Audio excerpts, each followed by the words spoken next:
Baadhi ya wanasiasa pamoja na viongozi wa taasisi mbalimbali wameibuka na kumshambulia msajili wa vyama vya siasa hapa nchini. Utakumbukwa hivi karibuni ofisi ya msajili wa vyama vya siasa ilitoa barua rasmi kwa chama kikuu cha upinzani. Hapa nakizungumzia chama cha Demokrasia na Maendeleo Chadema, na kitishia kukisimamisha na kukitoza faini kwa uchochezi na kauli za kuipinga serikali. Barua hiyo yenye ilitolewa tarehe 7 Mei 2026 na ilisainiwa na Liahonza kwa niaba ya msajili, ikidai kuwa maazimio hayo pamoja na kauli zilizotolewa baadaye na viongozi wa chama zinakiuka masharti ya sheria ya vyama vya siasa.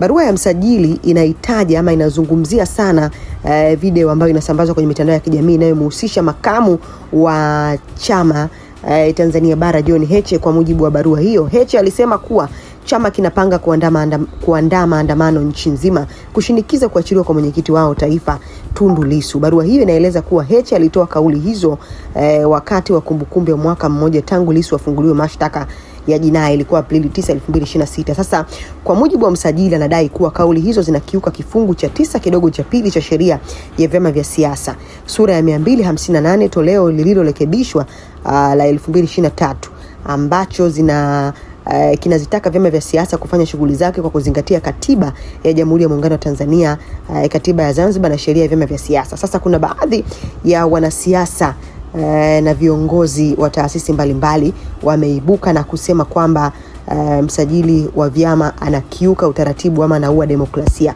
Ngoja nianze na ujumbe wa rais wa chama cha mawakili wa Tanganyika TLS Boniface Mwabukusi.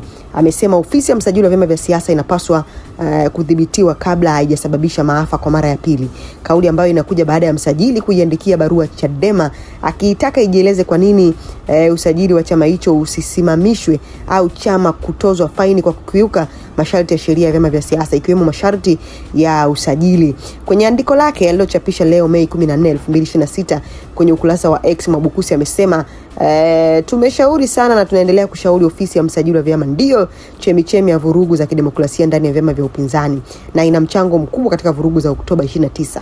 Kimsingi tume ya uchaguzi na ofisi hii ya msajili wa vyama kwa matendo au kutowajibika kwao zimesababisha asilimia zaidi ya 60 kupelekea yaliyotokea Oktoba 29, 2025. Na nukuu, baadhi ya maofisa wake kwa makusudi kujipendekeza au kutumika wana mchango mkubwa sana katika kuharibu haki, amani, umoja, utulivu wa demokrasia ndani ya vyama vya siasa na ustamilivu wa kidemokrasia.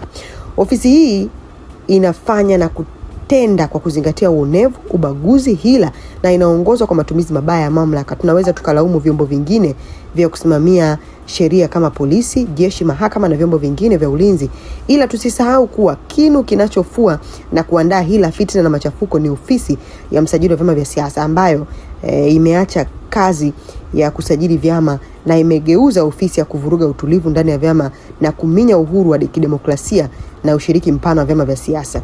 Tusipoziba ufa tutajenga ukuta. Mwanzo wa ngoma ni lele na asiyesikia la mkuu vunjika guu, hala kidole na jicho. Ameandika hivyo wakili Boniface Mwabukusi. Lakini sio Boniface Mwabukusi tu, naona hata Zito Kabwe aliandika kupitia kwenye Twitter, ameandika tishio dhidi ya Chadema ni tishio kwa demokrasia. Kiongozi mstaafu wa chama cha ACT Wazalendo Zito Kabwe amesema zama za ofisi ya msajili wa vyama vya siasa kuwa mchezaji namba 1 wa CCM zimeisha, akisema Watanzania sio mabwege na kwamba tishio lolote dhidi ya Chadema ni tishio dhidi ya demokrasia. Kupitia andiko lake leo Mei 14, 2026 kwenye ukurasa wa X, Zito amesema zama za ofisi ya msajili wa vyama kuwa mchezaji namba 12 wa CCM FC zimekwisha. Dola isome alama za nyakati. The writing is on the walls. Msajili, stop this nonsense ya kutaka kufuta Chadema. Utafutwa wewe. No doubt about this. Tume ya Chande iliyoundwa na rais imetoa taarifa inayosema wananchi wanailalamikia ofisi ya msajili wa vyama vya siasa kutokutenda haki kwenye kusimamia shughuli za vyama vya siasa. Badala ya msajili kuchutama, kuwajibika na kubadilika, anarudia makosa yale yaliyotokea Oktoba 29. Msajili anajua, Watanzania wanajua na dunia inajua kuwa kuna ushahidi wa kutosha sawa wa chama CCM kufanya makosa makubwa kuliko hata ambayo msajili ameituhumu Chadema. Hatutawahi kuona hatua zozote zimechukuliwa na ofisi hii. Hatukuwahi kuona hatua zozote zimechukuliwa na ofisi hii ya msajili. Ofisi ya msajili ijue Watanzania sio mabwege. Tunachukulia tishio lolote dhidi ya Chadema ni tishio dhidi ya demokrasia. An attack to one is an attack to all. Iacheni CCM ifanye siasa za ushindani dhidi yetu, nasi tufanye siasa za ushindani dhidi yao.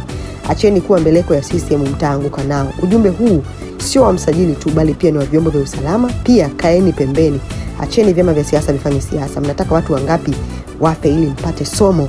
Hili lilikuwa ni andiko la Zitto Kabwe. Sasa Boniface Mwabukusi, Zitto Kabwe wameikemea vikali barua ambayo ilitolewa na msajili wa vyama ambaye alikuwa akitishia kukifungia chama cha demokrasia na maendeleo Chadema.